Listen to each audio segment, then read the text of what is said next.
Bonsoir, bonsoir, bonsoir. Bonsoir à tout le monde. Je m'excuse du retard. C'est dû à un problème technique. Mais nous sommes là ce soir.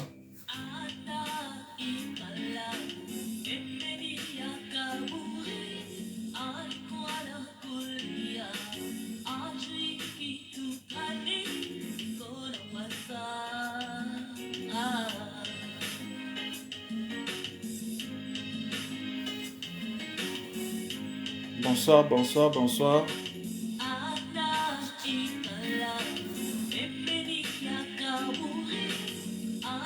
Si vous êtes connectés, partagez. Invitez d'autres personnes, partagez.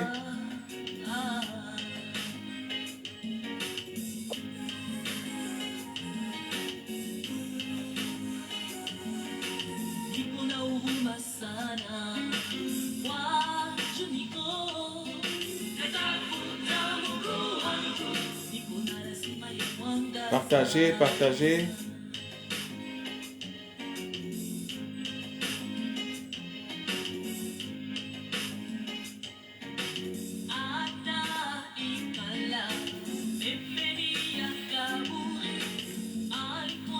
Ce soir, comme vous avez lu en annonce, nous avons un thème que nous voulons débattre, pas débattre, mais présenter.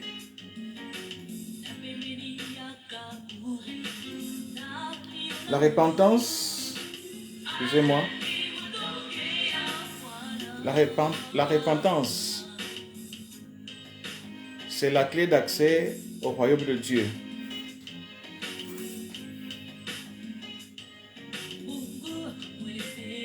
La repentance, c'est la clé d'accès au royaume de Dieu.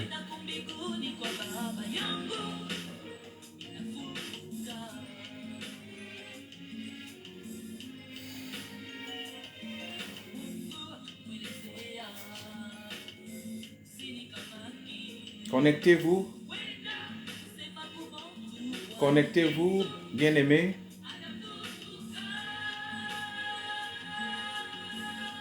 Partagez le live pour qu'après diffusion, d'autres personnes puissent suivre ce direct.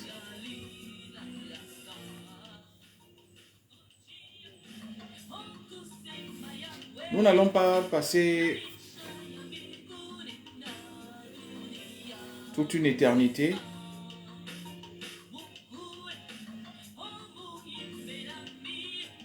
Bien-aimés, le constat aujourd'hui est que le message de repentance et de salut est de moins en moins utilisé dans l'Église.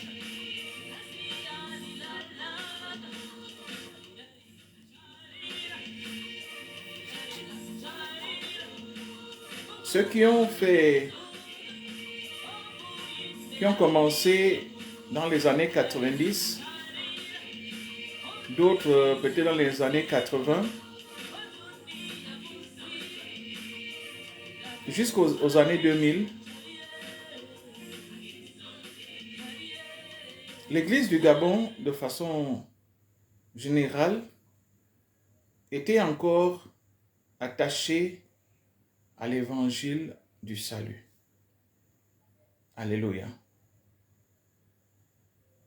C'était l'évangile du salut. Mais plus les jours passaient, il était maintenant difficile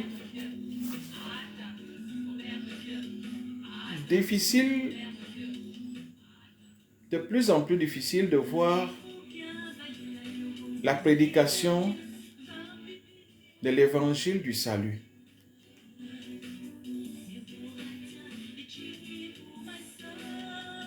Je ne veux pas venir sur pourquoi, sur qu'est-ce qui s'est passé.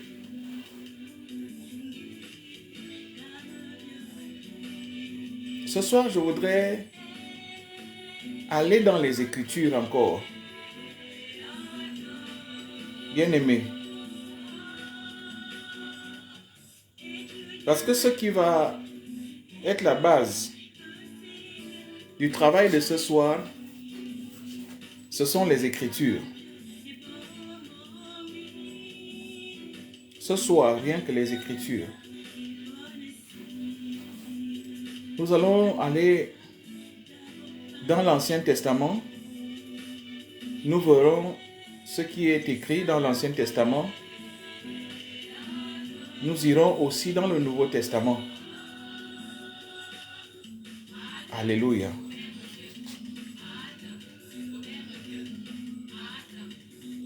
Lorsque nous lisons l'Ancien Testament, je me suis intéressé à Exode chapitre 3, au verset 5. Je vais prophétiser, non pas comme les gens ont l'habitude de l'entendre. Je ne vais pas parler de votre avenir. Prophétiser signifie aller dans les profondeurs des Écritures. Alléluia.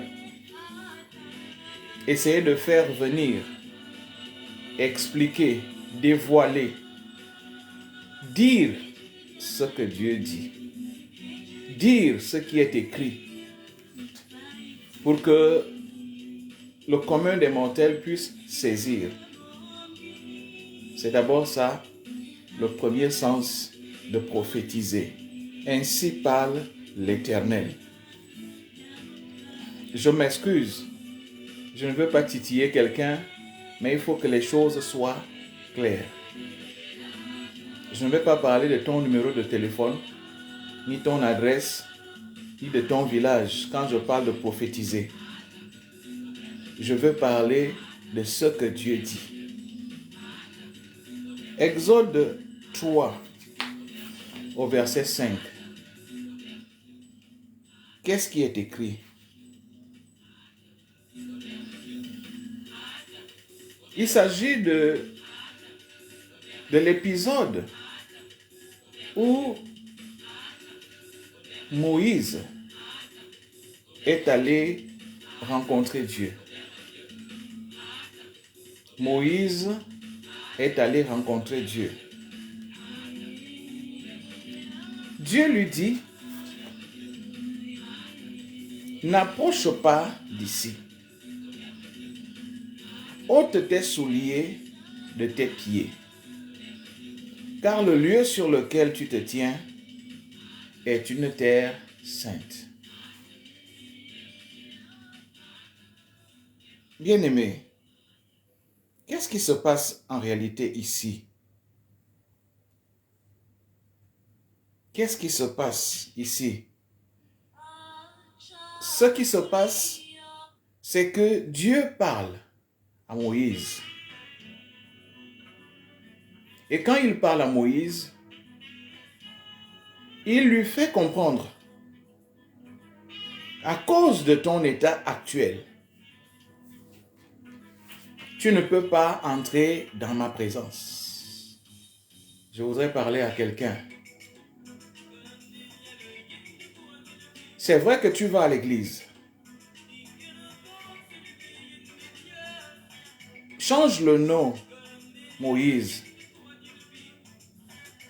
Mets ton nom. Si tu t'appelles peut-être Paul, Dieu s'adresse à toi. Il dit, Paul, ou bien Pierrette, je ne sais pas comment tu t'appelles. N'approche pas d'ici. Ôte tes souliers de tes pieds. Je m'arrête là. Expliquons. Pourquoi Dieu dit à Moïse dans cette histoire d'enlever ses souliers de ses pieds. Il y a une symbolique derrière le mot soulier. Il y a une autre symbolique derrière le mot pied. Il est en train de dire à Moïse, il est en train de dire à Pierre, il est en train de te dire, tu ne peux pas être accepté dans ma présence à cause de ta façon de marcher, à cause de la vie qui est la tienne. Tu ne peux pas entrer dans ma présence.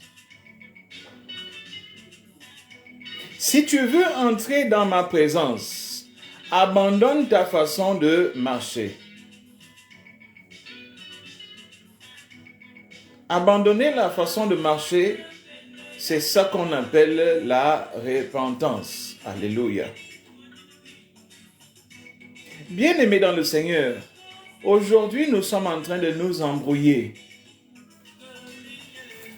Aller dans la présence de Dieu n'a rien à voir avec le fait d'aller à l'église. Aller dans la présence de Dieu n'a rien à voir avec le fait de participer aux activités de l'église.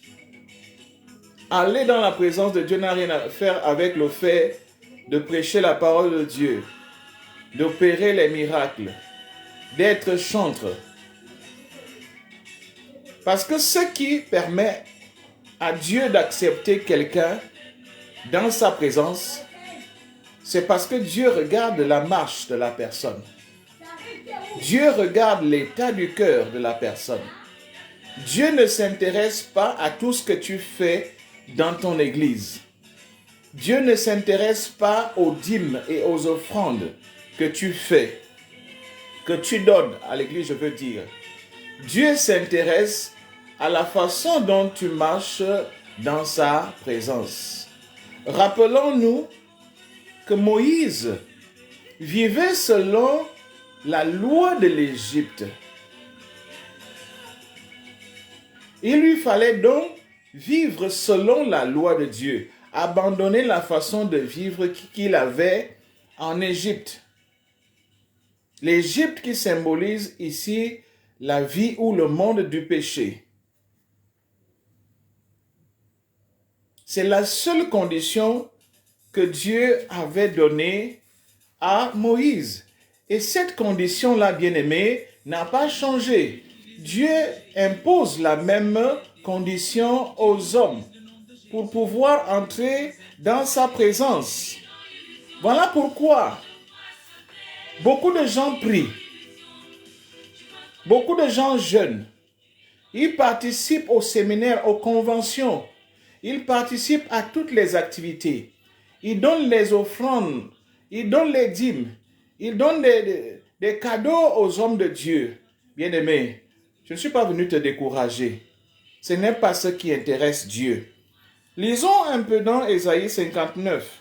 Nous sommes toujours dans l'Ancien Testament. Beaucoup de gens ont prié, ils se plaignent, ils ne voient aucun résultat à leur prière.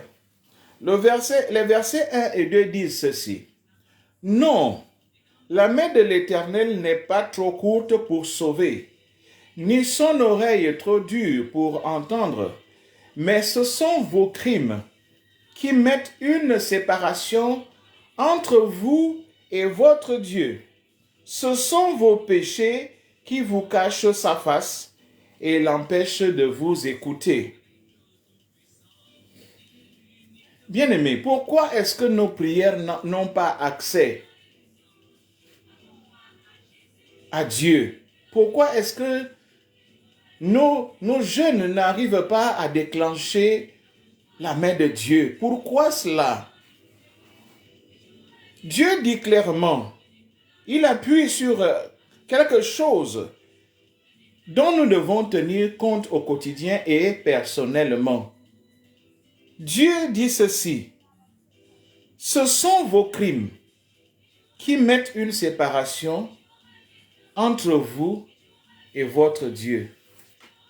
Qu'est-ce qui met la séparation? Qu'est-ce qui met la barrière, bien-aimé dans le Seigneur? Il faut aller au fond de sa propre vie. Il faut aller au fond de son cœur. Il faut essayer de revisiter sa vie pour voir ce qui ne marche pas. Nous sommes dans l'ère où beaucoup de personnes font des travaux spirituels avec les hommes de Dieu. Bien-aimés dans le Seigneur, les travaux spirituels avec un homme de Dieu, avec un prophète, quelle que soit son onction, les travaux spirituels ne servent à rien si une personne n'a pas de relation personnelle avec Dieu. Les travaux spirituels, les jeûnes et plein d'autres sacrifices que l'on fait dans l'Église, tout cela ne sert à rien si ta vie, si la vie de la personne n'est pas agréable devant Dieu. Il y a des choses parfois graves qui font en sorte que l'ignorance de la loi de Dieu, des principes de Dieu, encourage ou bien permettent à certains hommes de Dieu d'escroquer la foule. Aujourd'hui, par exemple, on peut proposer à quelqu'un de donner un certain montant pour qu'on prie. La prière d'une autre personne pour tes problèmes ne servira à rien, même si tu as payé, si tu ne mets pas ta vie en ordre devant le Seigneur. Je reprends. La prière d'un homme de Dieu, d'un prophète, d'un pasteur, d'un super bishop, la prière d'un homme ne servira à rien, même si tu as payé. Si ta vie n'est pas en relation avec Dieu, si ta vie n'est pas agréable devant Dieu. La seule façon qui est prévue dans les Saintes Écritures, la seule façon de rendre sa vie agréable, la seule façon d'avoir accès au royaume de Dieu, la seule façon, l'unique façon, c'est la repentance. Alléluia. Bien sûr, on va se dire que il suffit d'aller à l'église, il suffit d'écouter les enseignements, il suffit de faire plaisir aux hommes.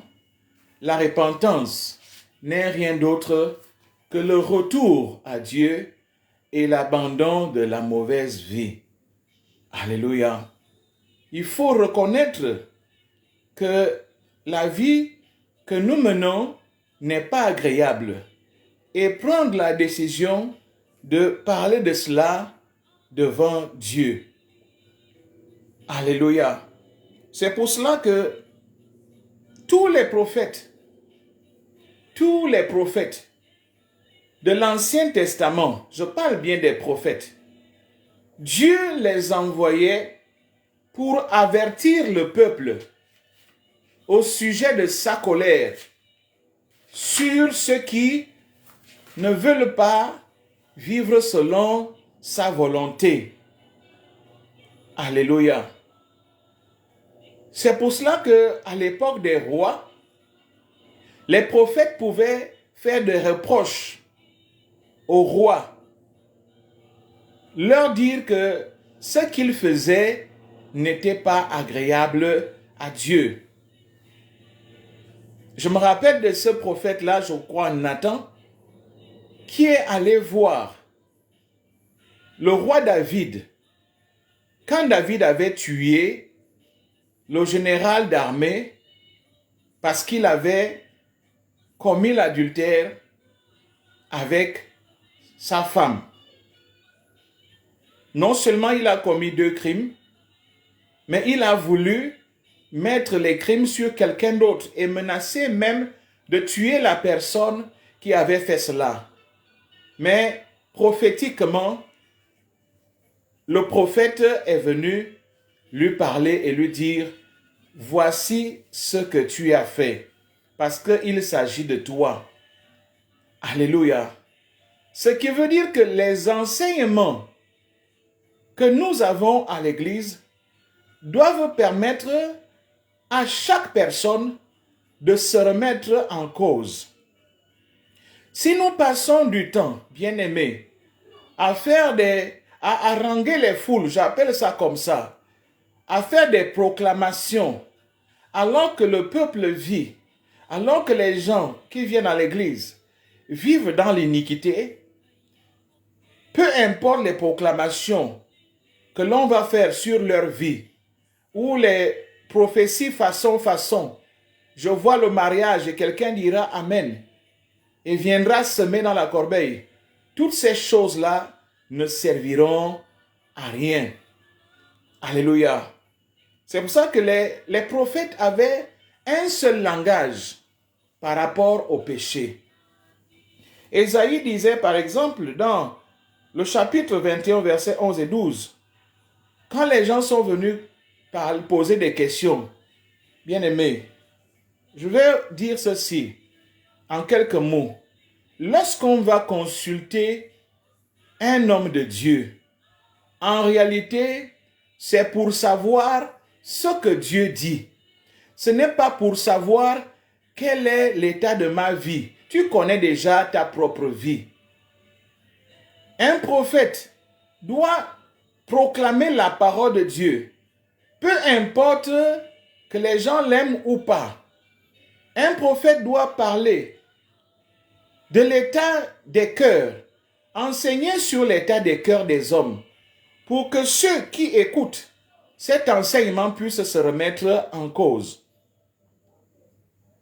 Un prophète, lorsqu'il proclame la parole de Dieu, ne parlera pas des numéros de téléphone. Il ne parlera pas du mariage qu'on voit. Il ne parlera pas de la vie de sorcellerie qui attaque la famille.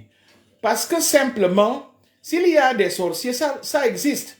Mais les sorciers ne peuvent avoir le pouvoir dans la vie d'une personne que si cette personne n'est pas sous l'ombre de Dieu.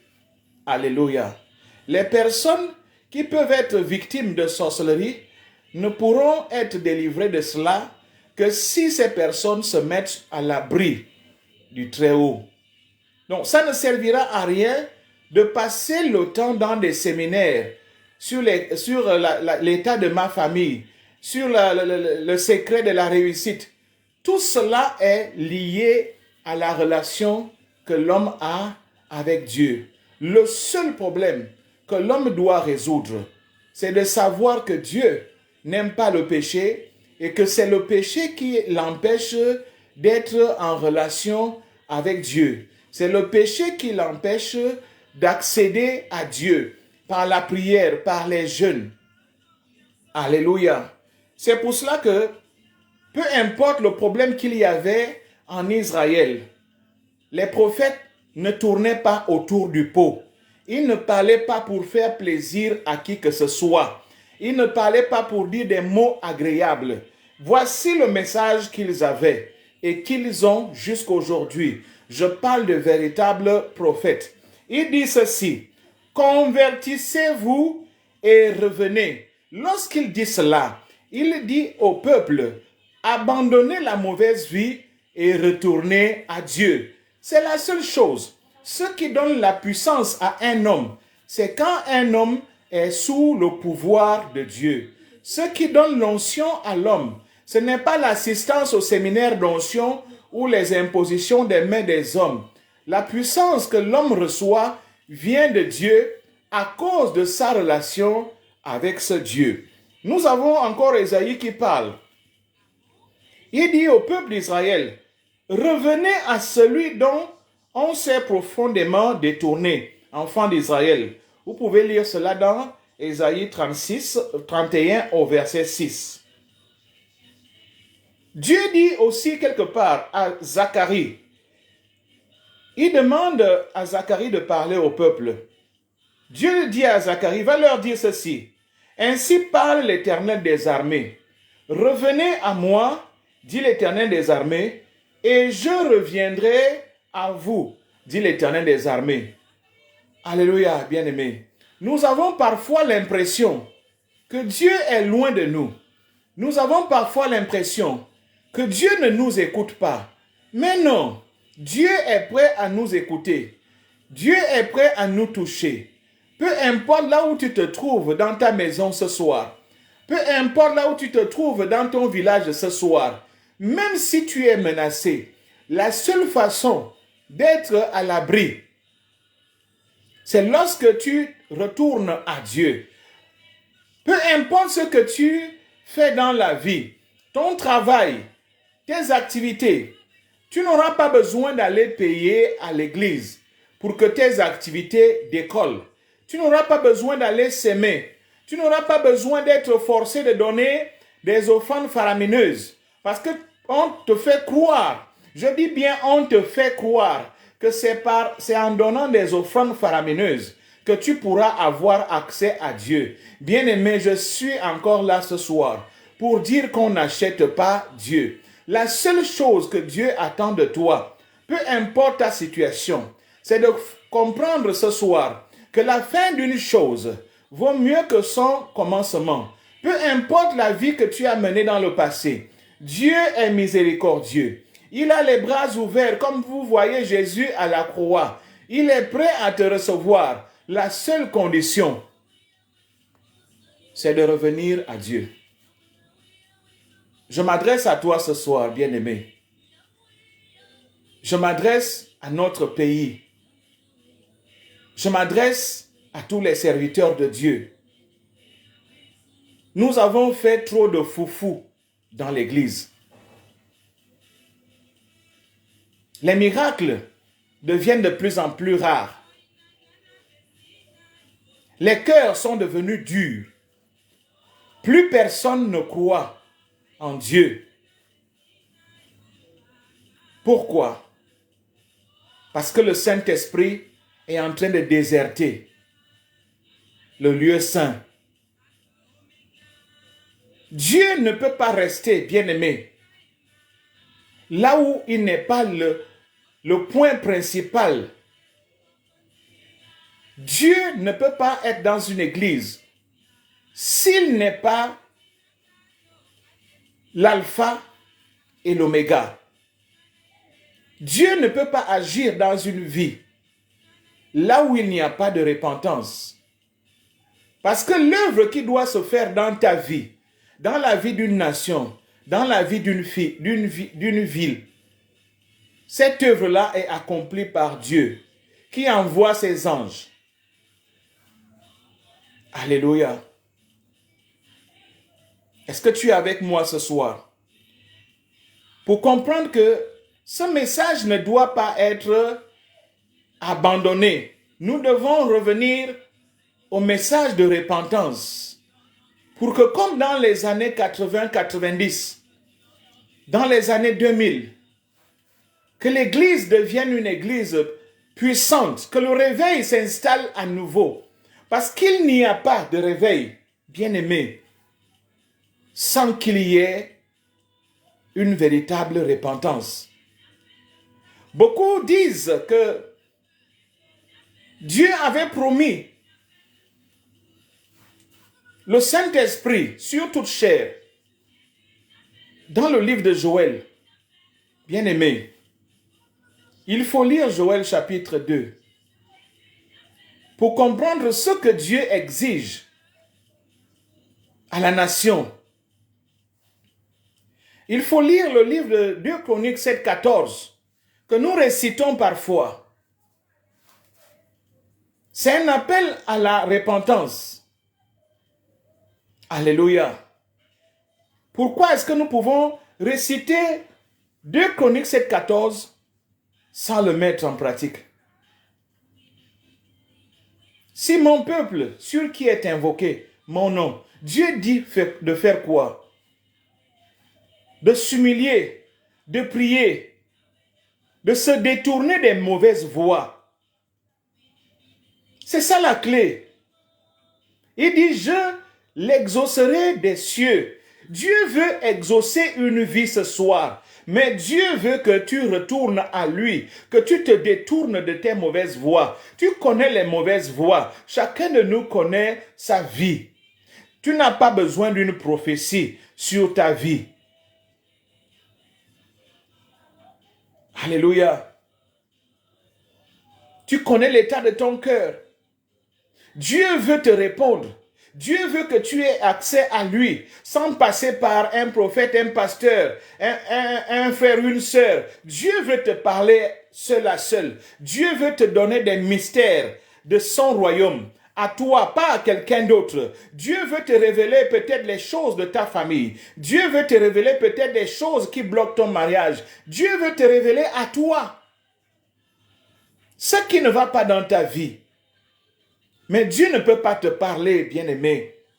Il ne pouvait pas parler à Moïse parce que Moïse n'avait pas encore rempli les conditions. C'est quand quelqu'un remplit les conditions, en commençant par la repentance, que Dieu va commencer à lui parler. Tu n'auras pas besoin de moi. Tu n'auras pas besoin d'un prophète. Tu n'auras pas besoin d'un pasteur pour te parler. Dieu mettra son esprit en toi lorsque tu débutes par la repentance, l'abandon de la mauvaise vie. Alléluia. C'est pour cela que lorsqu'on va dans le Nouveau Testament, bien-aimé, je suis dans le Nouveau Testament pour montrer les choses telles qu'elles sont. Je ne veux pas faire plaisir à quelqu'un et je n'attaque personne. Mon rôle en tant que veilleur, quelqu'un qui est à la brèche, c'est de regarder ce que nous faisons dans l'église et de dire ce que Dieu veut. Alléluia. Je ne citerai le nom d'aucun ministère, ni d'aucun pasteur, ni d'aucun prophète. Je ne citerai le nom de personne parce que chacun de nous se reconnaît. Tu connais l'église dans laquelle tu es. Tu connais le ministère et les pratiques qu'il y a dans le ministère. Si dans le ministère, il n'y a plus d'appel à la repentance, si on fait plus de folklore, d'annonces prophétiques, de séminaires prophétiques, au lieu de dire aux gens de changer de vie, Dieu ne pourra pas parler dans cette vie-là, dans cette église. Parce que Jésus est venu. Mais avant de commencer le ministère, il a envoyé quelqu'un. Il a envoyé un homme. Écoutez les amis. Le travail d'un homme de Dieu, c'est de suivre quel est le message que Dieu veut qu'on prêche. Il ne faut pas sortir du message de Jésus. Il ne faut pas sortir du message des prophètes des temps anciens. Parce que leur message, c'est Christ qu'ils prophétisent. Quand Jean-Baptiste parlait, la Bible dit que Jean-Baptiste faisait le baptême de repentance. Tout le monde le sait. Les gens qui allaient à Jean-Baptiste passaient seulement par le baptême de repentance. Chacun venait confesser ses péchés, s'humilier devant Dieu et passait par le baptême, sans rien cacher. Dans le passé, dans l'église, il y avait la possibilité de voir des frères et des sœurs, même les hommes de Dieu reconnaître leur tort devant le peuple. Aujourd'hui, les cœurs sont devenus durs. Plus personne ne demande pardon à un frère, à une sœur. Parfois, on va d'explication en explication pour chercher à convaincre. Aujourd'hui, les hommes n'ont plus la possibilité, n'ont plus le cœur à se repentir pour dire, mes frères et sœurs, je reconnais que j'ai mal agi. Quand tu blesses un frère, une sœur, même dans l'église, même les enfants, les hommes aujourd'hui, les femmes aujourd'hui qui fréquentent nos églises, c'est rare de les voir reconnaître leur tort. Nous sommes à l'ère de l'endurcissement des cœurs. Mais Jean-Baptiste n'était pas là pour s'amuser. Et je ne suis pas là ce soir pour dire, je vais faire plaisir à quelqu'un. Que ceux qui sont connectés puissent continuer à partager, à inviter les autres à se connecter. Parce que nous voulons revenir à ce qui faisait la puissance de l'église du Gabon, la repentance. Alléluia. Jean-Baptiste disait ceci, je reviens à Jean-Baptiste. Jean-Baptiste disait ceci, repentez-vous, car le royaume des cieux est proche. Alléluia. Il dit, répentez-vous, car le royaume des cieux est proche. Quand on analyse cette phrase, c'est pour cela que nous avons donné ce thème, bien-aimé. La repentance, c'est la clé qui donne accès au royaume de Dieu. Dieu aime les cœurs repentants. Dieu aime les cœurs qui s'humilient. C'est pour cela qu'il dit que l'humilité précède la gloire. Ce n'est pas la gloire parce qu'on a des grosses voitures. Ce n'est pas la gloire parce qu'on a des grandes maisons. Ce n'est pas la gloire parce qu'on a des grandes vestes. La gloire, c'est la présence de Dieu dans ta vie. Peu importe là où tu loges, même si tu loges dans une maison, tol en haut, tol en bas, la gloire de Dieu peut être dans ta maison. Même si tu n'as pas de maison, la gloire de Dieu peut être là où tu loues. Même si tu n'es pas locataire et que tu habites chez les parents, si chez les parents, tu es toujours en connexion avec Dieu, que tu fais tout pour être agréable à Dieu, peu importe là où tu te trouves, Dieu va toujours t'accompagner. Il sera ton bouclier, il sera la colonne de feu, il sera la nuée. Colonne de feu, nuée, c'est la gloire de Dieu. La gloire de Dieu n'est pas visible à l'œil nu. Lorsque la gloire de Dieu est en toi, la gloire de Dieu met la paix en toi. Lorsque la gloire de Dieu est en toi, lorsque tu parles à un frère, il ressent comme la paix en lui. Lorsque tu conseilles une sœur, même si on ne te voit pas devant avec le micro, à cause de la gloire de Dieu, ce que tu vas faire du bien à quelqu'un, parce que l'Esprit de Dieu sera en toi. Tu ne peux pas être quelqu'un qui a la gloire de Dieu et être méchant. Tu ne peux pas dire que tu as la gloire de Dieu et être arrogant. Tu ne peux pas dire que tu as la gloire de Dieu et être celui qui persécute les autres. Tu ne peux pas dire que tu as la gloire de Dieu et être celui qui méprise les autres. Tu n'as pas la gloire de Dieu. La gloire de Dieu, c'est le vêtement que Dieu met sur toi. La gloire de Dieu, c'est le caractère que Dieu forge sur toi. C'est cela la gloire de Dieu. La gloire de Dieu n'est pas ce que tu proclames par la bouche. La gloire de Dieu, c'est le vêtement que Dieu met sur toi. C'est la présence de Dieu. La gloire de Dieu, c'est la présence de Dieu. La gloire de Dieu, c'est lorsque Dieu t'enseigne les mystères. La gloire de Dieu, c'est lorsqu'il t'avertit sans que tu passes par un prophète. La gloire de Dieu, c'est lorsqu'il te dit des choses que tu n'as jamais entendues. La gloire de Dieu, c'est lorsqu'il te donne les paroles de connaissance qui vont émerveiller ceux qui vont t'entendre. La gloire de Dieu, c'est lorsqu'il utilise ta bouche pour prier pour les autres et que la guérison s'opère sans que tu sois passé à l'école doctorale ou pastorale. La gloire de Dieu, c'est lorsque Dieu lui-même fait de toi un instrument, non pas désigné par les hommes. Alléluia. Les gens vont te demander, tu as appris ça où?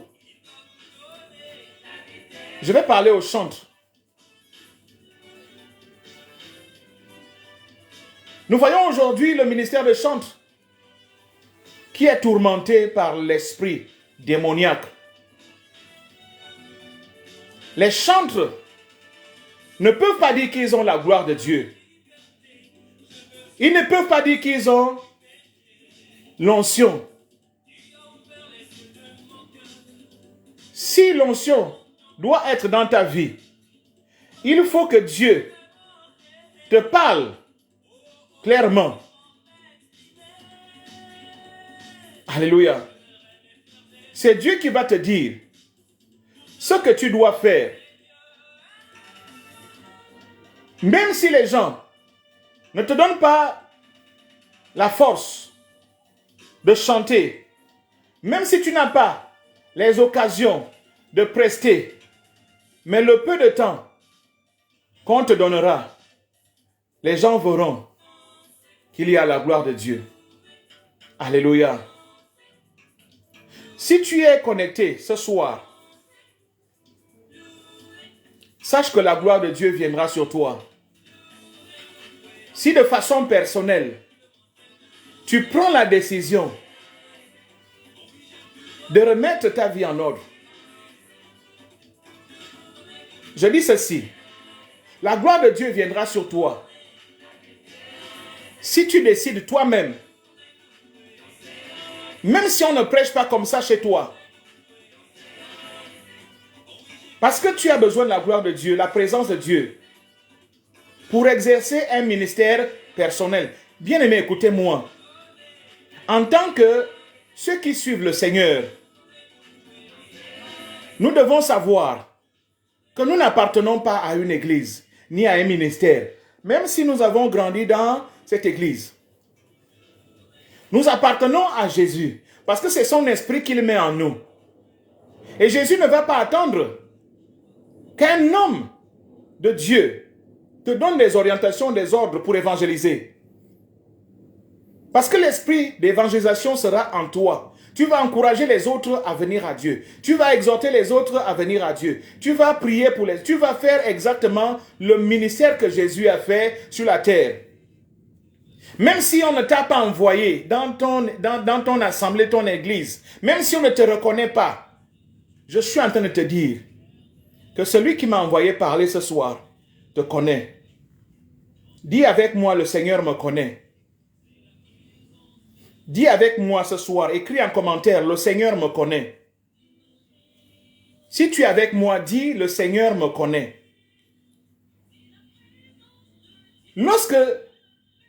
Lorsque Jésus envoie ces gens sur la terre par sa parole, il ne veut pas que nous nous écartions de la voie que lui-même il a tracée. Jean-Baptiste disait quoi?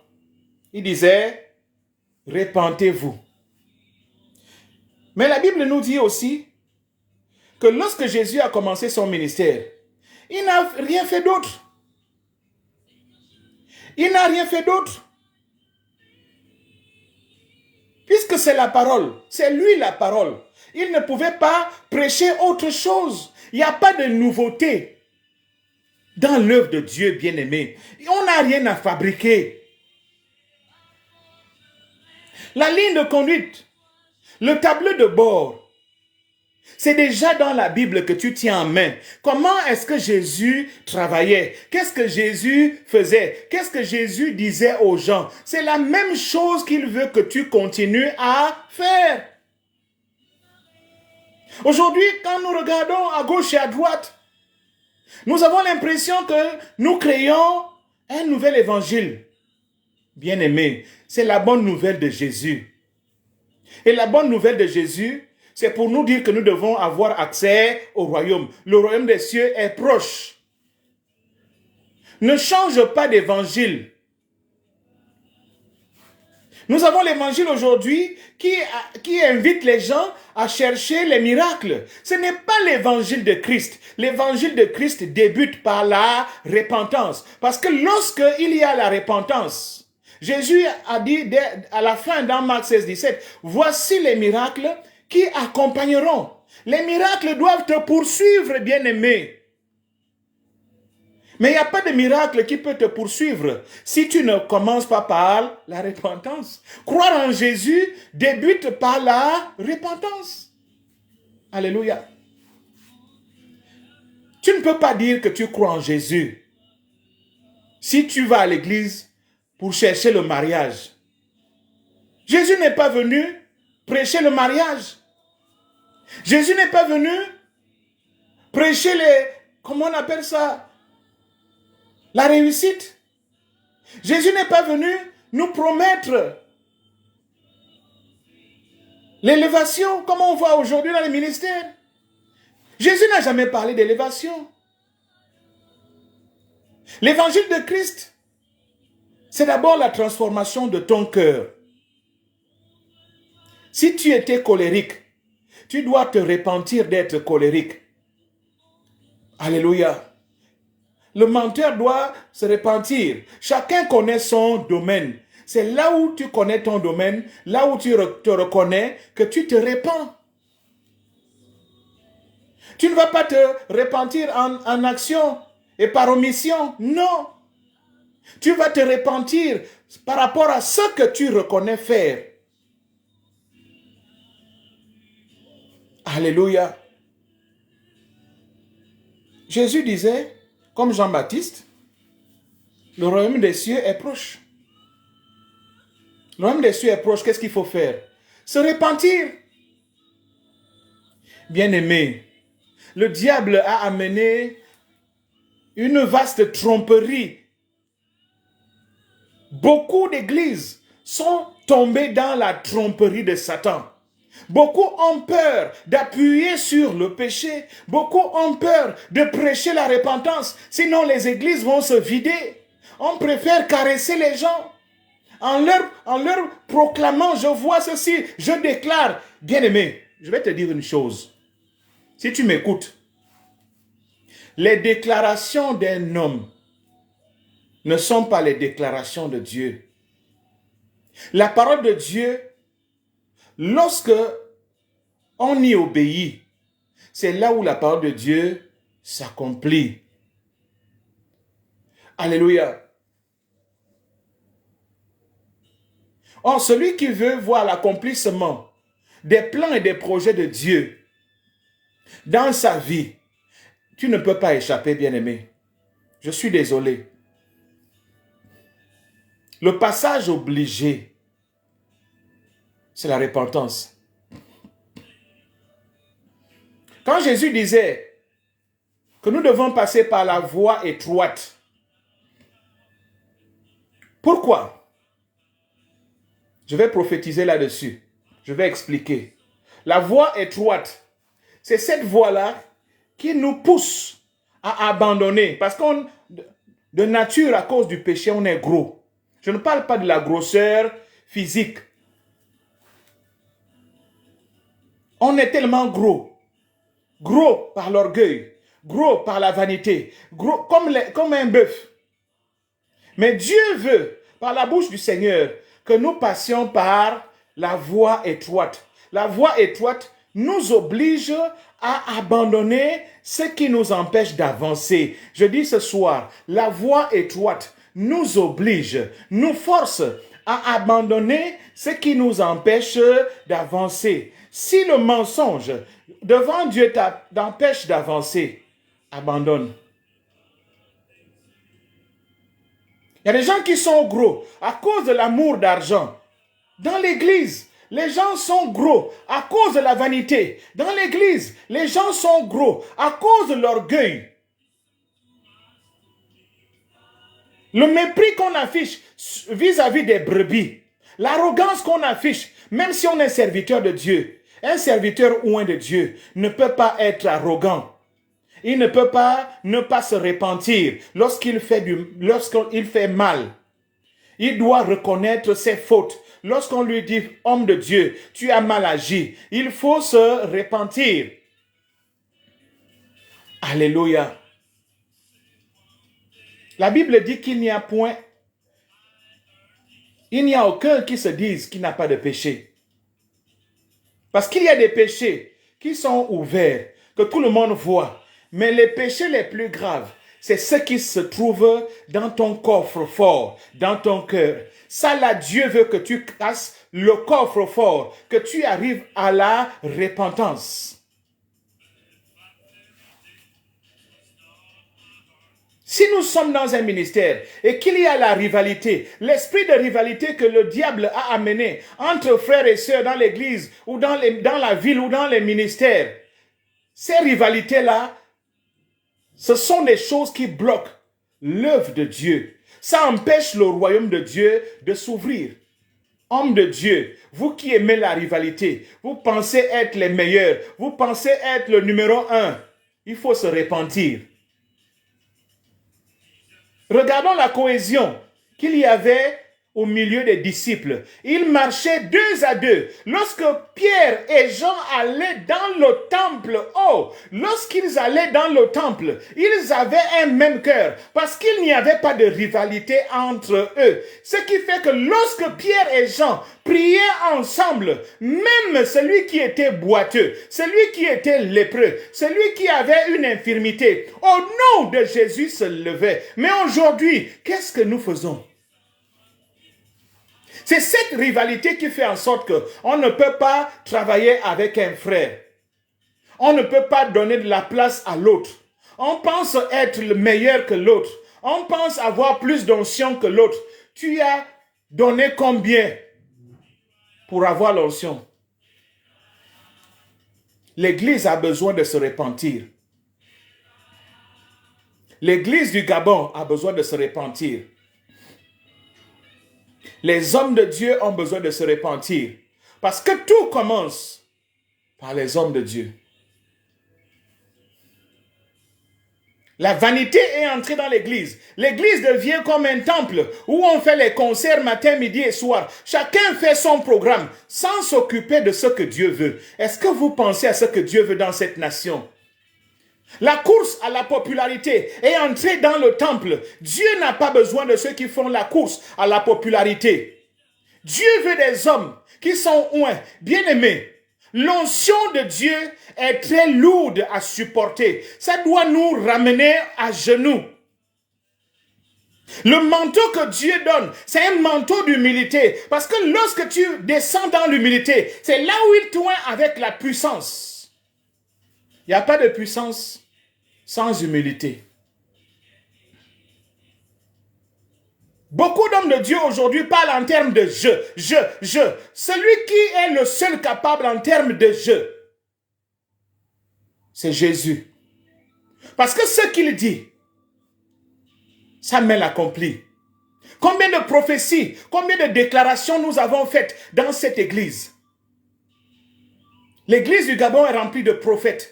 Tout le monde est dans le je déclare, je prophétise. Tu déclares, tu prophétises quoi? Est-ce que ce que tu dis, c'est ce que Dieu t'a demandé de dire?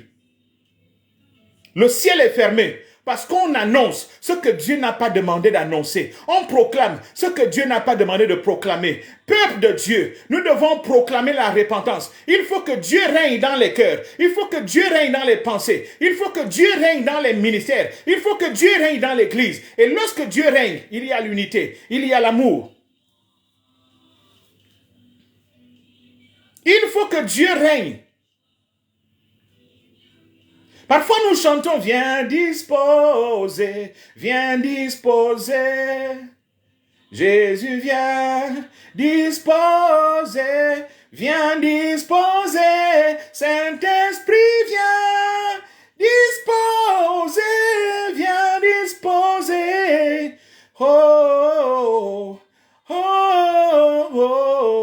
disposer. Le peuple que nous entraînons à dire viens disposer. Ésaïe dit, vous m'honorez des lèvres.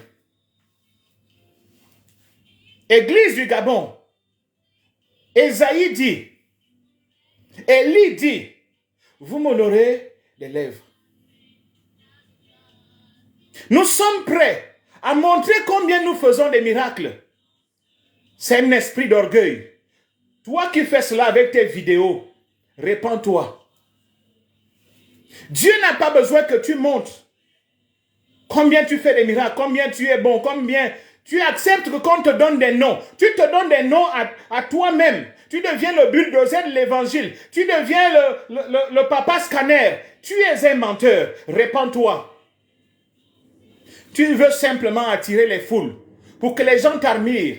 Et tu deviens Dieu pour ton peuple. Les gens ne viennent plus à l'église pour rencontrer le Seigneur. Les gens viennent à l'église. Tu le leur imposes pour qu'ils viennent te voir.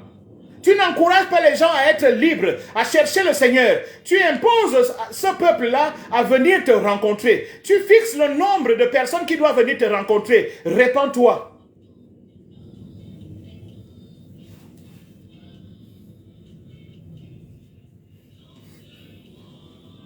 Répands-toi. Une église où il n'y a pas de repentance, bien-aimé, c'est une église en perte de vitesse. Parce que là où il n'y a pas de repentance, le diable s'installe. Il joue au ballon avec tous ceux qui sont dans l'église. C'est pour cela que vous voyez les cœurs durs. C'est pour cela que nous voyons les gens s'entre-déchirer. C'est pour cela que nous voyons les gens se haïr. Ils se disent hommes de Dieu, frères, sœurs en Christ. Mais ils sont dans les combats.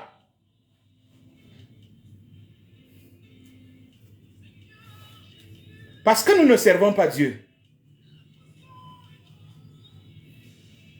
Bien-aimés, la repentance, c'est ce dont nous avons tous besoin. Même moi qui vous parle, je dois toujours être en mesure d'examiner mon cœur pour qu'il n'y ait pas de saleté dans le cœur. Il faut examiner le cœur. C'est pour ça que Dieu dit, à travers sa parole, il dit, garde ton cœur plus que toute autre chose, car de lui viennent les sources de la vie. Comment veux-tu avoir la vie autour de toi si ton cœur est mauvais? Comment veux-tu avoir la grandeur de Dieu dans le ministère si tu es le seul coq? Si c'est toi qu'on admire, bien-aimé, lorsque quelqu'un cherche à être admiré des hommes, il a besoin de se repentir. Même l'ange, lorsqu'il avait trouvé l'apôtre, l'ange a dit à l'apôtre, ne te prosterne pas devant moi. Combien de fois nous avons des hommes et des femmes qui acceptent qu'on se prosterne devant eux? Combien nous avons des hommes et des femmes qui acceptent que on leur donne des surnoms? Appelle-toi directement Jésus. Appelle-toi simplement le Seigneur des Seigneurs. Mais comme tu ne peux pas prendre le nom de Jésus, tu prends un nom pour te rendre gloire. Les hommes et les femmes qui viennent chez toi mangent dans ta main. Plus personne n'a le temps de réfléchir. Il faut laisser le peuple libre pour chercher la présence de Dieu. Laisse le peuple libre. Ne conditionne pas les gens. Ne donne pas des pensées pour que les gens t'admirent toi.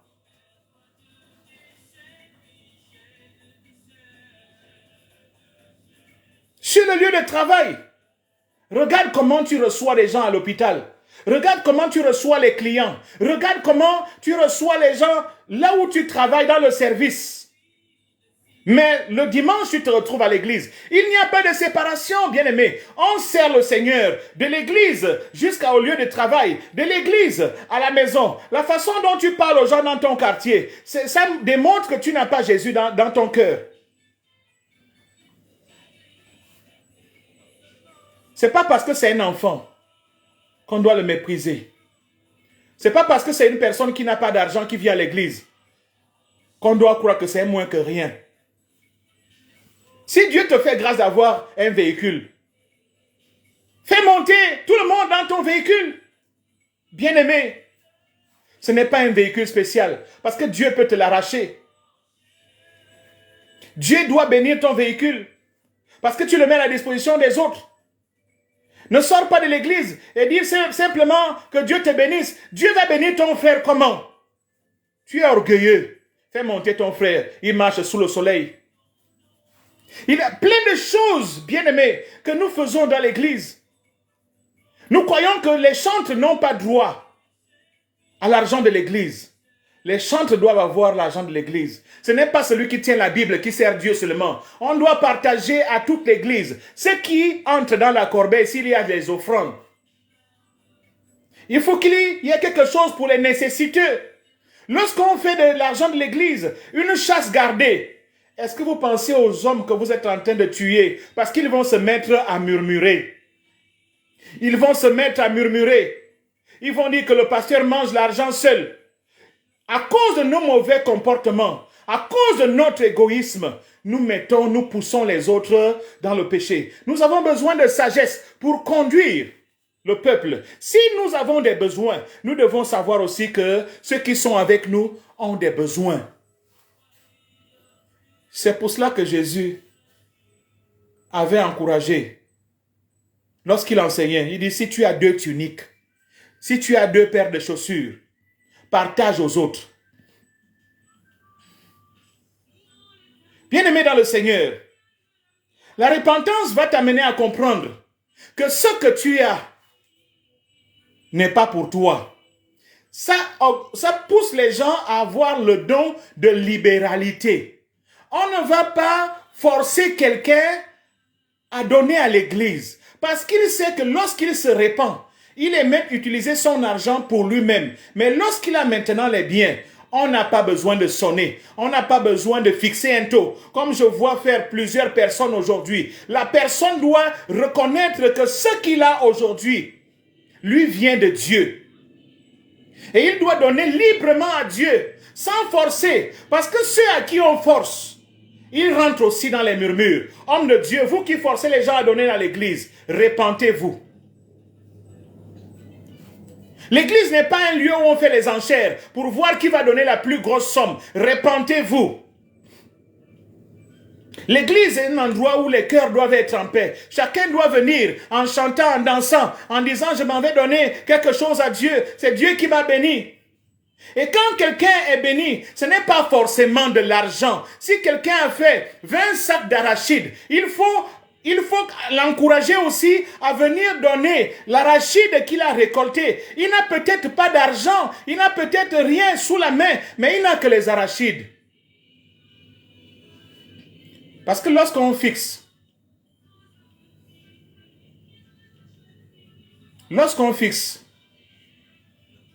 ce qui est important,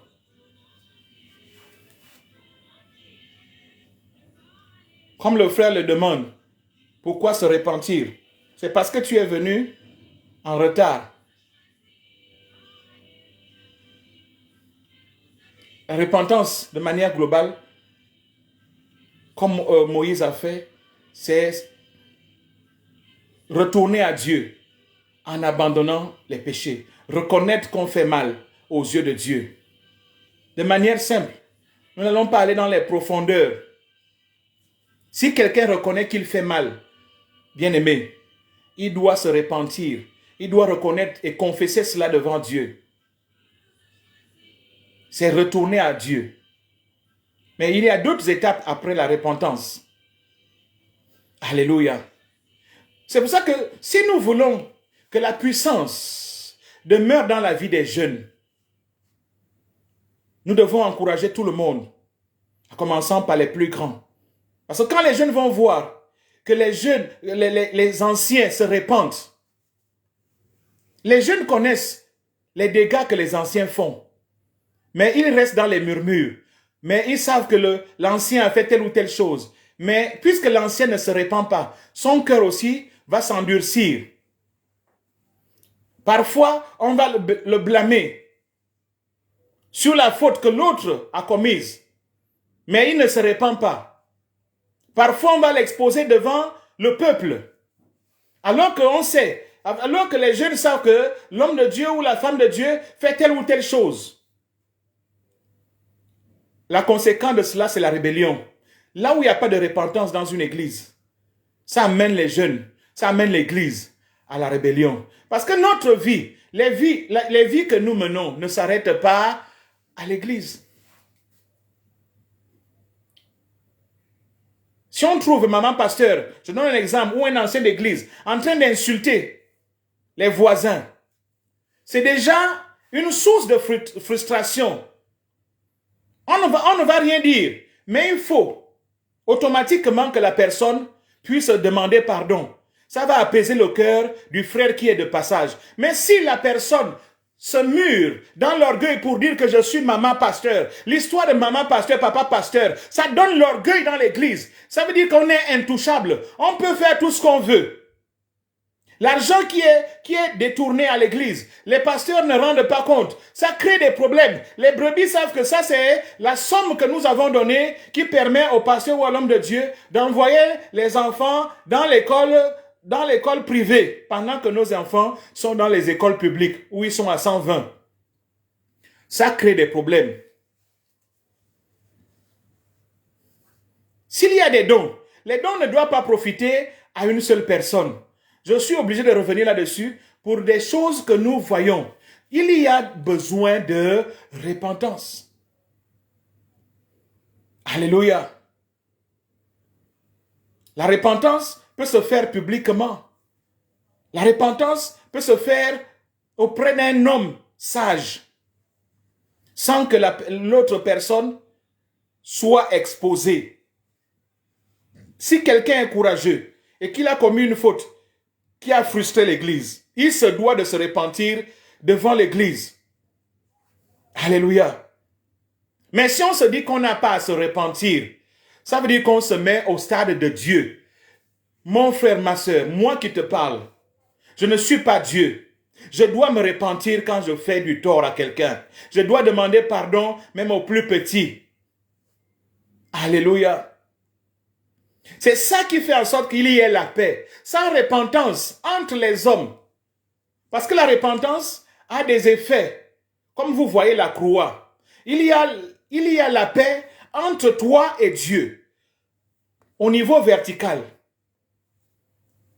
La repentance amène aussi la paix au niveau des hommes. Au niveau des hommes, dans tes relations, lorsque tu sais te repentir, tu installes la paix au niveau des hommes. Tu peux être leader, je peux être leader. Je dois me repentir. Alléluia. Nous avons David. C'est pour ça que Dieu, la Bible nous dit que David est l'homme selon le cœur de Dieu. Pourquoi? Parce que David, quand on lit les psaumes, la plupart des psaumes qu'il a composés, c'était par rapport à sa relation avec Dieu. C'était un homme sensible qui savait reconnaître qu'il avait fait du mal. Il n'y a aucun autre homme dans la Bible que l'on surnomme l'homme selon le cœur. Ça, c'est Dieu lui-même qui lui a donné ce titre-là. Pourquoi nous voulons être des serviteurs sans être en mesure de se repentir? Notre patron, c'est Dieu. Il faut que notre cœur soit agréable et il faut que Dieu éprouve de la joie. Et lorsque Dieu éprouve de la joie, c'est là où il fait descendre son esprit. Alléluia. C'est quand Dieu éprouve de la joie vis-à-vis de toi, il sait que tu es prêt. Tu ne vas pas forcer dans l'œuvre que tu vas accomplir. Ce ne sera pas en haranguant les foules. Ce ne sera pas en utilisant des manipulations, des techniques parapsychologiques pour dominer les gens, pour attirer. Il y a tellement de choses qu'on peut vous dire là-dessus.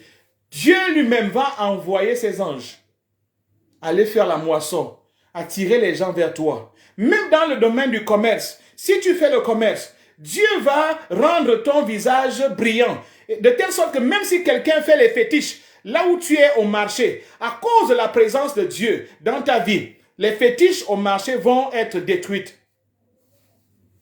Ça va être détruit. Alléluia.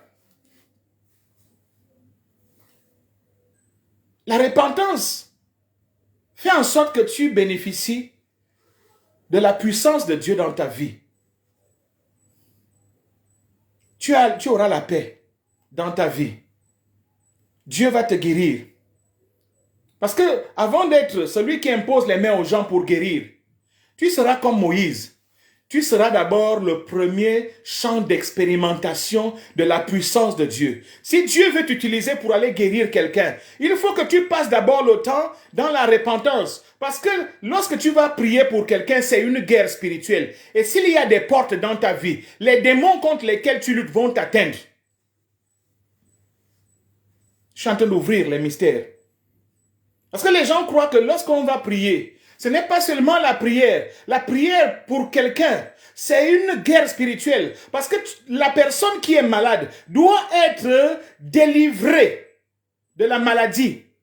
Mais pour être délivré de la maladie, les anges qui sont à ton service doivent être connectés à ta relation avec Dieu. Mais si tu n'as pas de relation avec Dieu, Dieu ne va pas t'assister à travers ses anges. Tu vas faire ce travail-là tout seul. Tu vas forcer. C'est pour cela que certains utilisent le plan B, en allant voir les guérisseurs, en allant voir les féticheurs, pour qu'ils aient une pseudo-onction. Je vous dis ce soir, ce que j'ai expérimenté, dans le peu que je connais, le peu que Dieu a fait avec moi, Dieu nous demande seulement d'être en accord avec lui. Lorsque tu es en accord avec Dieu, Dieu descend et être à tes côtés. Il a dit, je ne te délaisserai point. Lorsque tu seras dans le ministère, je ne t'abandonnerai point. Lorsque tu auras à parler, il dit à quelqu'un, celui qui veut prophétiser, je mettrai mes paroles dans ta bouche. Tu n'auras rien à inventer. Ce que tu vas dire, il va mettre en toi des paroles de connaissance. Parce que l'échelle à laquelle tu es connecté, il y a les anges qui montent et qui descendent. Si tu es dans le ministère de prière pour les malades, les anges vont descendre pour te donner les médicaments spirituellement qui vont toucher la personne qui est malade. Lorsqu'il y a un problème de délivrance, quelqu'un est lié par les chaînes, les anges vont descendre pour couper les chaînes. Non pas parce que tu es puissant, mais parce que Dieu t'agrée. Je suis en train de te dire, c'est parce que Dieu t'agrée qu'il va opérer. Tu ne rendras pas gloire à ton propre corps. Tu ne parleras pas de toi, mais tu rendras gloire à Dieu. Parce que c'est lui qui opère. Tu ne parleras pas de toi, tu parleras de Dieu. Parce que tu sais que si tu as agi, en réalité ce n'est pas toi qui as agi. Dieu a utilisé seulement ton corps. Parce que tu es toujours là pour chercher la connexion avec Dieu. Et la connexion avec Dieu, c'est pas la repentance. Bien-aimé, je suis un peu long, mais cela est nécessaire. Beaucoup de gens ignorent que le diable peut arriver à un moment donné. Je te donne un exemple. Tu dois aller à l'église. Beaucoup ont constaté cela. Au moment où tu dois aller à l'église, tu dois avoir un service. C'est là où un problème se pose à la maison. Et quand le problème se pose, peut-être on te met en colère pour que ce que tu dois faire à l'église, tu ne puisses plus l'accomplir. Parfois, tu vas te mettre en colère avant d'aller à l'église. Répands-toi de t'être mis en colère. Parce que si tu vas au ministère pour que tu fasses ton travail, alors que la colère est en toi, les démons vont se connecter à toi et pour te bousculer. Alléluia. Bien-aimés dans le Seigneur, nous n'avons pas d'autres secrets à vous donner. Je n'ai pas de nom. Je n'ai pas de puissance. Je ne suis rien. Je ne suis pas sur la liste des hommes de Dieu de cette nation. Ne cherche même pas à être connu, bien-aimé. Par les hommes, ne cherche pas à être connu. Cherche à ce que Dieu te connaisse. Arrange ta relation avec Dieu. Dieu fera avec toi des exploits dans le secret. Parce qu'à la fin, lorsque quelqu'un quitte cette terre, Dieu va lui demander de déverser sa corbeille. Qu'est-ce que tu as fait pour moi? Dieu ne va pas chercher à savoir tu avais combien d'âmes. Parce que des milliers d'âmes ne signifient pas que toi, tu es en connexion avec Dieu. Souvent, les âmes que nous avons, c'est pour démontrer aux autres que nous avons l'onction orgueil. Nous avons des hommes et des femmes qui bâtissent leur ministère en enlevant les âmes des autres églises. Les autres ont moissonné. Toi, tu utilises des subterfuges pour pouvoir enlever les âmes de leur ministère. Tu utilises des subterfuges pour enlever les âmes chez le frère qui s'est battu, qui les réconforte. Tu vas aller salir le nom de l'autre parce que tu veux être admiré. Tu veux être admiré dans l'église. Tu dis que l'autre ne chante pas bien comme moi. Il faut que tu te répandes. Il faut que tu te répandes. Il n'y a pas de course à la popularité. Ceux qui ont en l'esprit d'être connus des hommes, je parle à cette nation. S'il y a des hommes et des femmes qui cherchent à être connus, répandez-vous. Toute la publicité que vous faites dans les médias pour être connus, pour attirer, vous faites des captures d'écran pour qu'on montre comment les hommes tombent quand vous prêchez. Répandez-vous.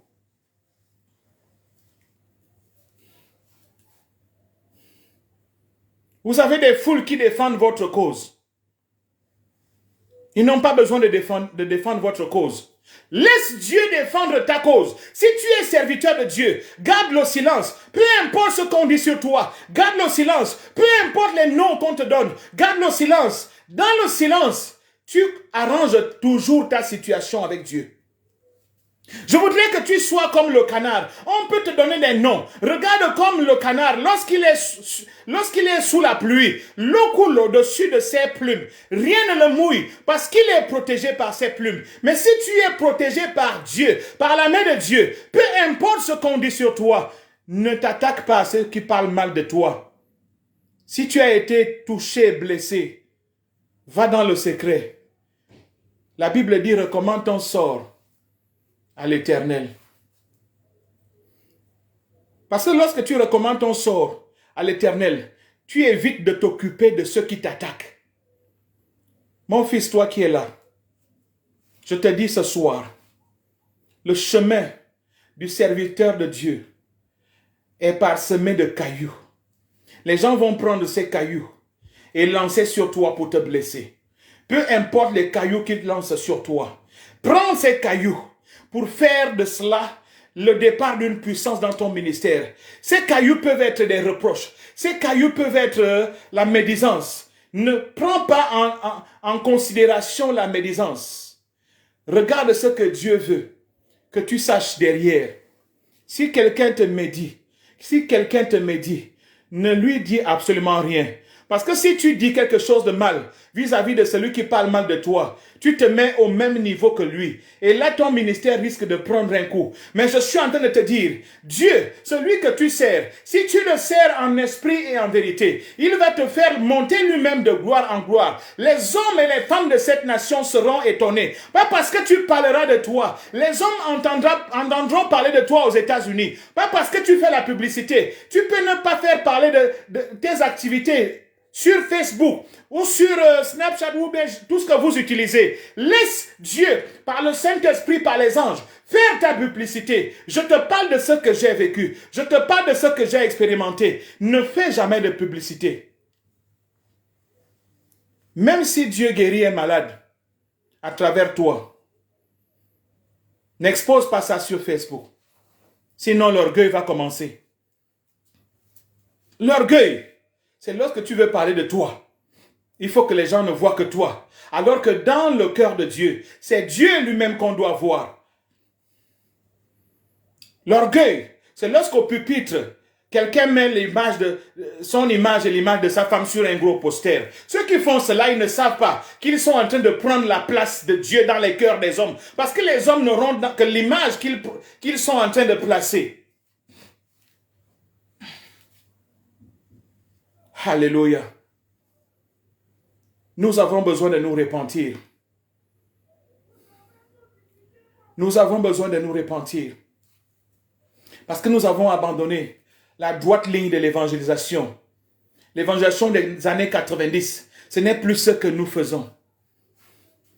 Je connais des frères qui étaient jeunes, mais lorsqu'ils jouaient de la musique, les chantres ont aussi le ministère de guérison. Je suis en train de dire, s'il y a un chantre qui m'écoute ce soir, les chantres ont le ministère de guérison. Ce n'est pas l'apanage du pasteur ou du prophète. Les chantres, lorsqu'ils chantent, Dieu doit descendre. Et si Dieu descend, il doit toucher les cœurs. Et les cœurs doivent être guéris. Regardons David. Lorsque David était devant le roi Saül, lorsque Saül était touché par un esprit impur, David avait besoin de quoi? David avait besoin seulement de jouer, de chanter. Et la Bible dit que l'esprit de Saül se répandait. Ça repartait. L'esprit de Saül se calmait. L'esprit de Saül laissait Saül tranquille. Il était guéri. Alléluia. L'Église a besoin de se repentir. Pas de clash au niveau des hommes de Dieu. Pas de clash au niveau des chantres. Pas de problème entre frères et sœurs au niveau du ministère. Si cela existe, il n'y a pas d'alpha et oméga dans un ministère. Nous sommes tous au même niveau. Regardez, bien-aimés, je vais m'arrêter là. Regardez quand les musulmans prient. Même si celui qui est grand de taille, lorsqu'il se met à genoux, lorsqu'il se prosterne, il a la même taille que celui qui est court. Pourquoi? Parce que lorsqu'on se répand, tout le monde se rabaisse devant le Seigneur. Même si tu es docteur, Il n'y a pas besoin de mettre des trônes parce que quelqu'un est directeur général. On lui donne une place et peut-être on lui donne aussi un poste à l'église. Non, on doit donner un poste à l'église à celui qui a l'Esprit de Dieu, à celui qui a des dons. Même si c'est une maman qui ne sait pas parler français, mais si l'Esprit de Dieu est dans cette maman, on doit lui donner une place au niveau des diacres ou des anciens. On ne doit pas regarder les gens à l'église par rapport à leur statut social. Il y a une différence entre le statut social et notre présence auprès de Dieu.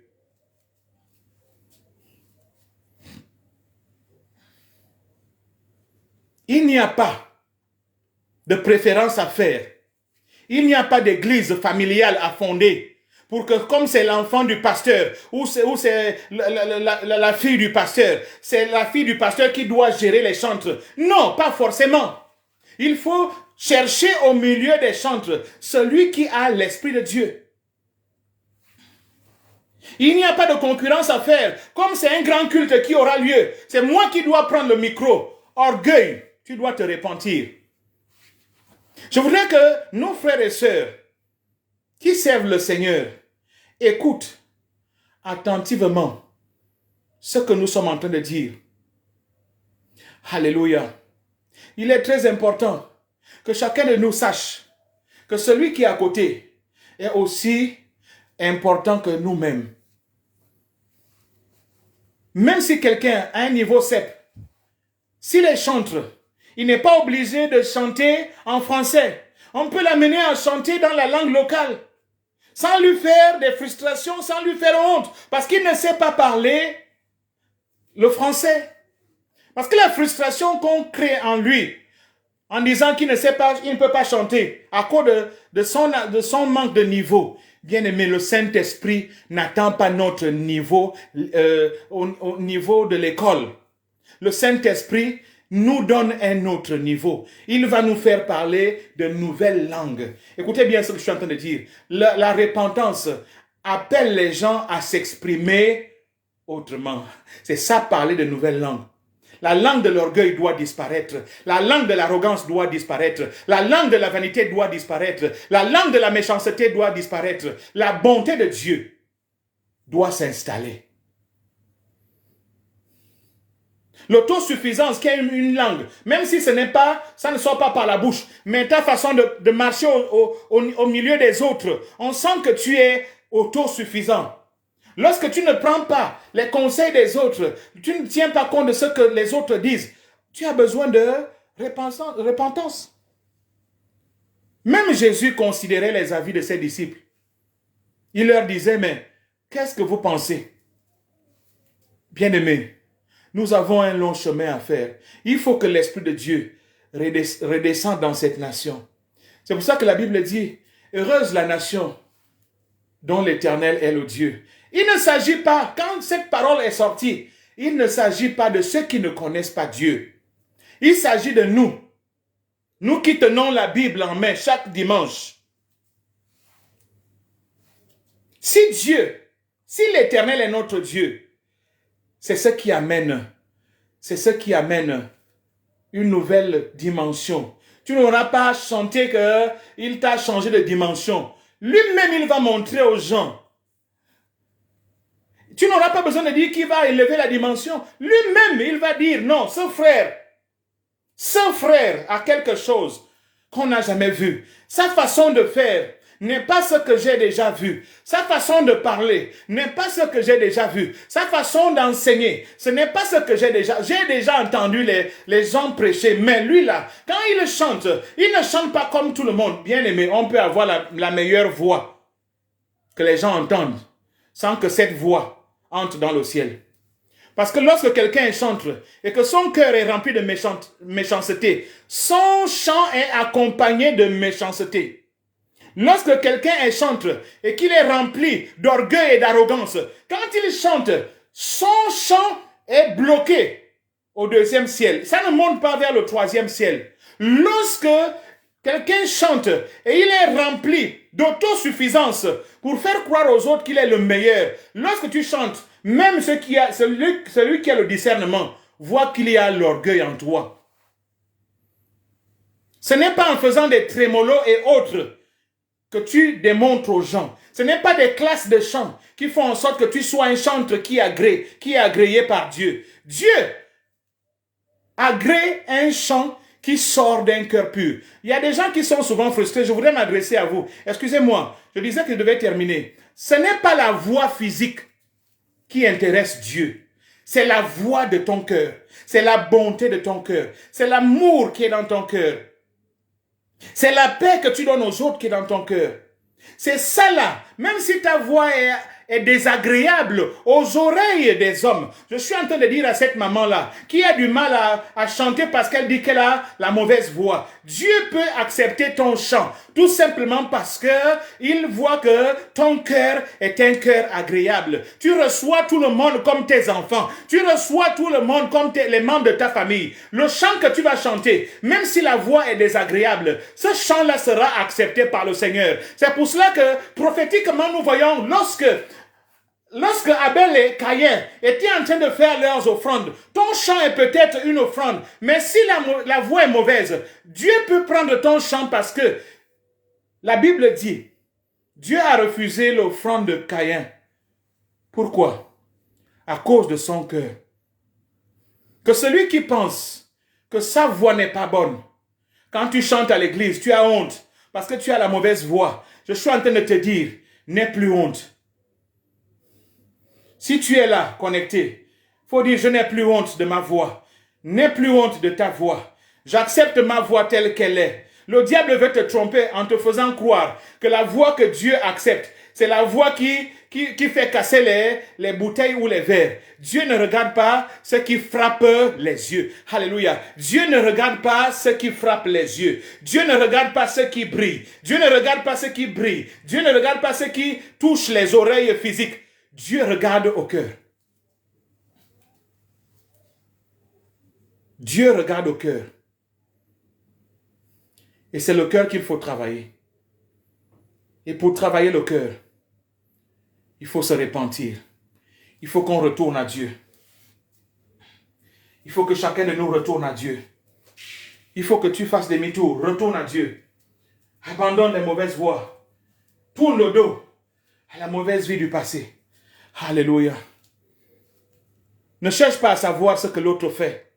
Il a ses fardeaux. Ne cherche pas à comptabiliser les péchés des autres comme on fait souvent dans les églises. Parce qu'il y a des agents de la PJ qui sont dans les églises. Ils sont toujours prêts à aller dire au pasteur, à l'homme de Dieu, homme de Dieu, voilà, tel frère fait telle ou telle chose. Ne cherche pas à regarder dans ton passé. Ton passé peut t'empêcher de te repentir. Ne cherche pas à écouter ceux qui te rappellent ton passé. Parce que le diable enverra toujours quelqu'un pour te rappeler ton passé. Hiri, toi, tu peux me dire quoi? N'est-ce pas? Tu n'as pas besoin d'écouter ça. Alléluia. Laisse Dieu travailler ton cœur. Laisse Dieu mettre la paix dans ton cœur. Lorsque tu te répands, il met la paix dans ton cœur. Parce que c'est ce dont tu as besoin. Il y a une délivrance qui va s'opérer dans la vie de quelqu'un qui va se repentir après l'écoute de ce message. Il y a une délivrance. Il y a quelqu'un sûrement qui va être délivré du mal d'estomac. Il y a quelqu'un qui va être délivré des palpitations. Sûrement quelqu'un va être délivré des cauchemars à cause de la repentance. La repentance permet à Dieu de te guérir aussi. Bien-aimé, la repentance permet à Dieu de te rendre stable. Bien-aimé, la repentance permet à Dieu de toucher ton cœur. Il touche tes yeux. Si tu as mal aux yeux, si tu te répands, n'obéis pas à ma parole, obéis à Dieu. Dieu dit répands-toi. Lorsqu'il te répand, lorsque tu te répands, Dieu va te guérir. Quelle que soit la maladie, si tu te répands, Dieu va te rendre stable. Quel que soit le problème, s'il y a des portes fermées, Dieu va ouvrir les portes qui sont fermées. Quel que soit le problème, si on t'attaque de nuit ou de jour, Dieu descendra et combattra pour toi parce qu'il sait que tu es désormais sa propriété. Si tu te répands sincèrement, tu verras que le ciel descendra au milieu de toi. Parce que la repentance, c'est une forme d'adoration, parce que par la repentance, on se soumet à Dieu. Et lorsque quelqu'un se soumet à Dieu, Dieu descend. Parce que l'adoration, c'est se soumettre à Dieu. La repentance te permet de te soumettre à Dieu, de marcher selon les conditions de Dieu. Je suis en train de te dire ce soir, bien-aimé, si tu te répands, Dieu va agir dans ta vie. Dieu va agir dans la vie de ta famille. Dieu va agir dans la vie de tes enfants. Dieu va restaurer tes enfants. Ta vie de prière va être restaurée. Ta vie du ministère va être restaurée. Le travail que tu fais pour le Seigneur va avancer. Là où il y a des blocages, Dieu va débloquer. Parce qu'il sait que tu es avec lui. Si tu sers le Seigneur avec amour, laisse Dieu continuer à travailler à travers toi. Ne parle plus de toi dans le ministère. Parle seulement de Jésus. Ne fais plus ta publicité, bien-aimé. Fais la publicité de Jésus. Fais la publicité de l'Éternel, qui est celui qui guérit. Même si quelqu'un est guéri à cause de la prière que tu as faite, rends gloire à Dieu. Fais la publicité pour dire que Dieu guérit. Continue à annoncer celui qui guérit. Continue à annoncer celui qui délivre. Continue à annoncer celui qui libère. Parce qu'il est celui qui va libérer. Alléluia. Il libère le ministère de quelqu'un. Il libère la vie de prière de quelqu'un. S'il y a un problème dans le foyer, il libère le foyer de quelqu'un. Parce que la repentance permettra aux deux époux de se demander pardon mutuellement. Ça va guérir le foyer au nom de Jésus-Christ de Nazareth. Peut-être l'œuvre de tes mains est bloquée. La Bible dit que dans Deutéronome 28, Dieu va bénir l'œuvre de tes mains. Il va bénir l'œuvre de ton ventre, tout ce que tu vas faire. Ta huche et ta corbeille seront bénies. Dieu dit qu'il va bénir le produit de ton ventre. Ça veut dire que tes enfants seront bénis. Quel que soit l'esprit qui est arrivé depuis des générations, qui a bloqué la vie de ta famille, de tes enfants, lorsque tu te répands à cause du Seigneur, tu vas voir que Dieu va descendre dans ta famille et commencer à restaurer la vie de ta famille. Même si ta famille avait des blocages générationnels à cause de la repentance, Dieu va détruire ce qui a été planté. Il va arracher ce qu'on a planté. Il va arracher tous fétiches qui ont été plantés. Il va détruire les autels sacrés qui ont été bâtis dans ta famille. À cause de la repentance, Dieu va détruire tout ce qu'on a mis comme fétiche dans tes projets. Tout ce qu'on a mis comme blocage dans tes projets. Dieu va détruire au nom de Jésus-Christ de Nazareth. La repentance, c'est le seul médicament que je suis venu te donner ce soir. Celui qui se répand sincèrement appelle Jésus-Christ dans sa vie.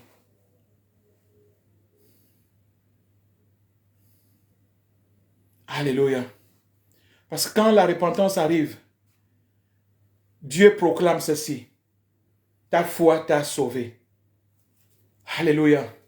Et quand Dieu proclame aussi, tes péchés te sont pardonnés.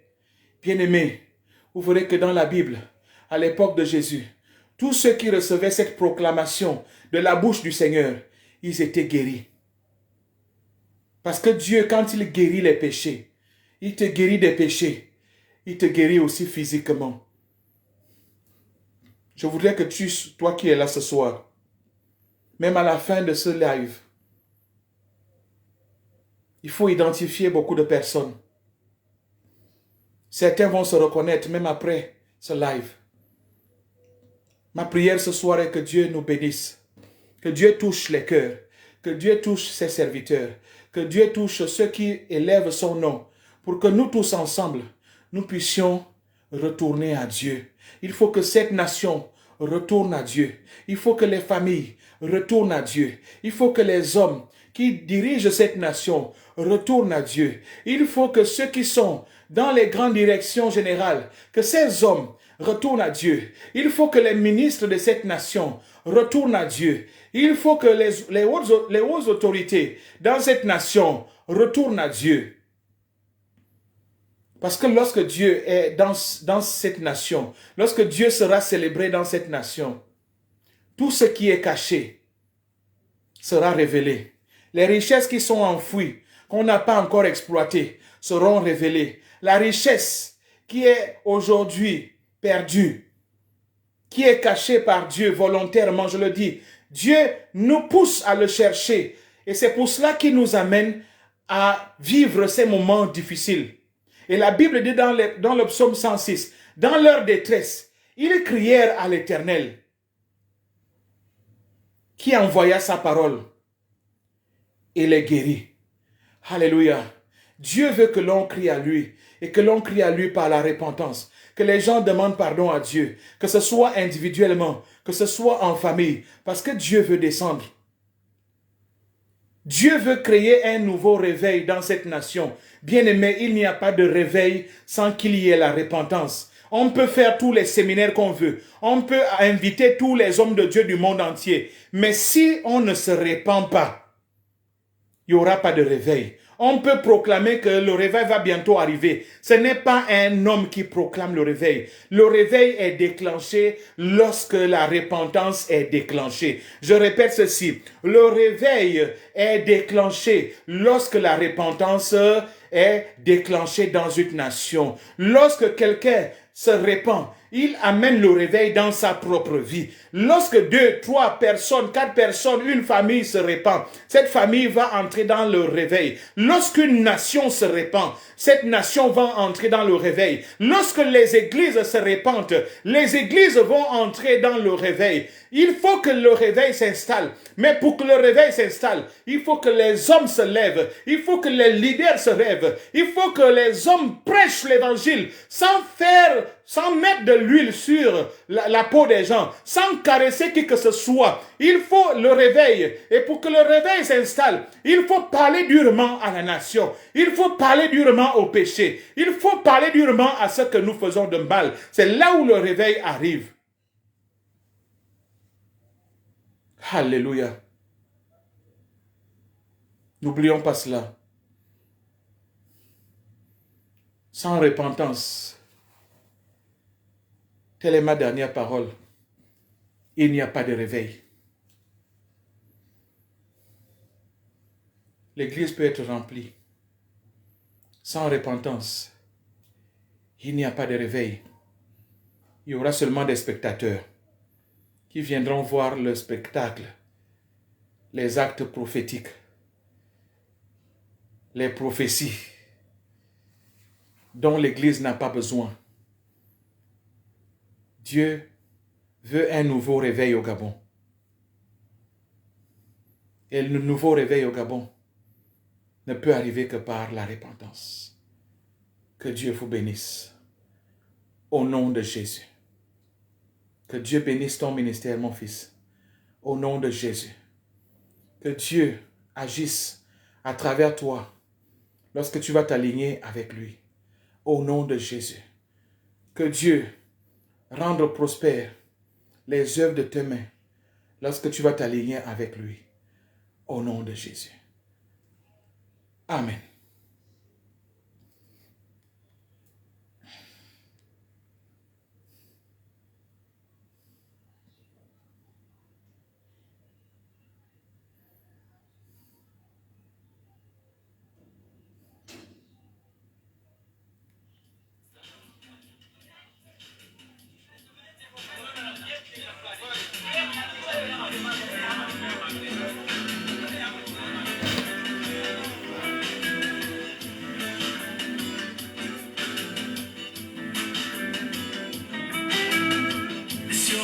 La gloire de Dieu et l'étendue manifeste de ses mains.